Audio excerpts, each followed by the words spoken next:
বিকেলবেলা চায়ের সঙ্গে এই বিস্কুটগুলি থাকলে সঙ্গে আর কিছুই লাগবে না। আর এই বিস্কুটগুলি কিন্তু তৈরি করতে খুবই সহজ, খুবই কম উপকরণ আর কম সময়ের মধ্যে কিন্তু এই বিস্কুটগুলি তৈরি হয়ে যায়। আর এই বিস্কুটগুলি দেখতে যেমন সুন্দর, খেতে কিন্তু খুব টেস্টি। রাধে কৃষ্ণ বন্ধুরা, আমি টুলটুল, আর এই টুলটুলের রান্নাঘরে আপনাদের সবাইকে স্বাগত। তাহলে চলুন আমি এই বিস্কুটগুলি কি করে তৈরি করছি দেখে নেওয়া যাক। আর এই বিস্কুটগুলির নাম হলো নান খাটাই। তো সবার প্রথম আমি এখানে একটা ছোট বাটি নিয়ে নেব, আর এই বাটি মেপে কিন্তু সমস্ত উপকরণ নিয়ে নেব। এখানে আমি হাফ বাটি পরিমাণ চিনি নিয়ে নিয়েছি, তার উপর 3টে এলাচ দিয়ে দেব। এবার একসঙ্গে গুঁড়ো করে নেব। এলাচটা আমি এখানে ফ্লেভারের জন্য দিয়েছি। চিনি আর এলাচ গুঁড়ো আমার এখানে হয়ে গেছে। এবার আমি একটা বাটির মধ্যে নিয়ে নেব। আপনারা চাইলে কিন্তু এখানে এলাচের পরিবর্তে দারচিনির গুঁড়ো ব্যবহার করতে পারেন। এবার এই চিনির গুঁড়োর মধ্যে আমি হাফ বাটি পরিমাণ ঘি দিয়ে দেব। ঘিয়ের পরিবর্তে কিন্তু আপনারা এখানে বাটারও ব্যবহার করতে পারেন।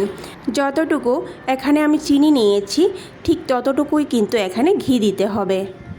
এবার ঘি আর চিনির গুঁড়োটাকে খুব ভালো করে মিশিয়ে নিতে হবে। বন্ধুরা, একটু সময় লাগিয়ে কিন্তু চিনির গুঁড়োটা আর ঘিটা ভালো করে মিশিয়ে নিতে হবে। মেশানোর প্রথম অবস্থা একটু সমস্যা হবে, পরে আস্তে আস্তে ঠিক হয়ে যাবে। দেখুন মেশাতে মেশাতে কিন্তু এইভাবে একটা ক্রিমের মতো তৈরি হবে। এবার যে বাটি মেপে আমি চিনি আর ঘি নিয়েছিলাম সেই বাটির 1 বাটি পরিমাণ ময়দা দিয়ে দেব। হাফ বাটি পরিমাণ বেসন দিয়ে দেব। আপনারা ময়দার পরিবর্তে কিন্তু এখানে আটাও ব্যবহার করতে পারেন।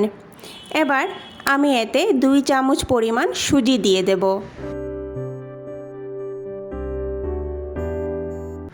এবার এতে 1 চামচ পরিমাণ বেকিং পাউডার দিয়ে দেব। 1 চামচের 4 ভাগের 1 ভাগ বেকিং সোডা দিয়ে দেব। আর সবার শেষে লবণ দিয়ে দেব। লবণটা কিন্তু খুব সামান্য পরিমাণে দিতে হবে। এবার সমস্ত উপকরণ ভালো করে মেখে একটা ডো তৈরি করে নেব। এর মধ্যে কিন্তু কোনো রকম জল বা দুধ ব্যবহার করব না। দেখুন বন্ধুরা, ডোটা কিন্তু এখানে তৈরি হচ্ছে না।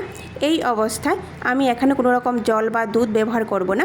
1 চামচ পরিমাণ ঘি দিয়ে দেব। যদি এমন অবস্থা হয় তাহলে আপনারা এখানে 1 চামচ বা তার থেকে বেশি বা কম ঘি দিয়ে দেবেন। ঘি দিয়ে তারপর আবারও ভালো করে মেখে নেব। দেখুন ঘি দেওয়ার পর কিন্তু খুব সুন্দর একটা ডো তৈরি হয়ে গেছে। তো বন্ধুরা, ডো এখানে আমার তৈরি হয়ে গেছে। এবার আমি বিস্কুটগুলো তৈরি করে নেব। বিস্কিটগুলি তৈরি করার জন্য আমি এখানে 2টা প্লেট নিয়ে নিয়েছি। এর মধ্যে সামান্য ঘি দিয়ে পুরো প্লেটের মধ্যে লাগিয়ে নেব। আপনারা কিন্তু চাইলে এই প্লেটের মধ্যে বাটার পেপারও দিয়ে দিতে পারেন। এবার ডো থেকে মাঝারি আকারের লেচি কেটে সবার প্রথম হাতের সাহায্যে এইভাবে গোল করে নেব। তারপর একটু লম্বা শেপ দিয়ে দেব। এই দেখুন একদমই সহজ এই বিস্কুটগুলি তৈরি করা। তারপর এইভাবে প্লেটের মধ্যে বসিয়ে দেব। আর বিস্কিটগুলি কিন্তু একটু ফাঁকা করে বসাতে হবে।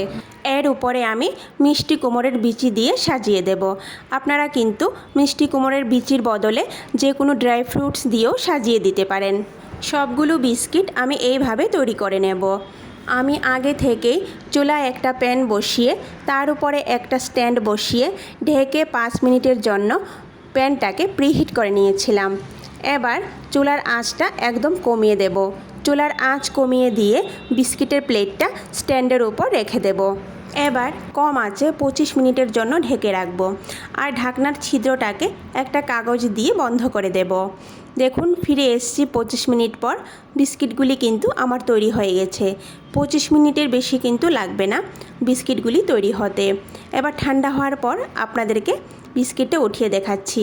এই দেখুন কতটা সুন্দর হয়েছে বিস্কিটগুলি। খুবই সহজ এই বিস্কিটগুলি তৈরি করা।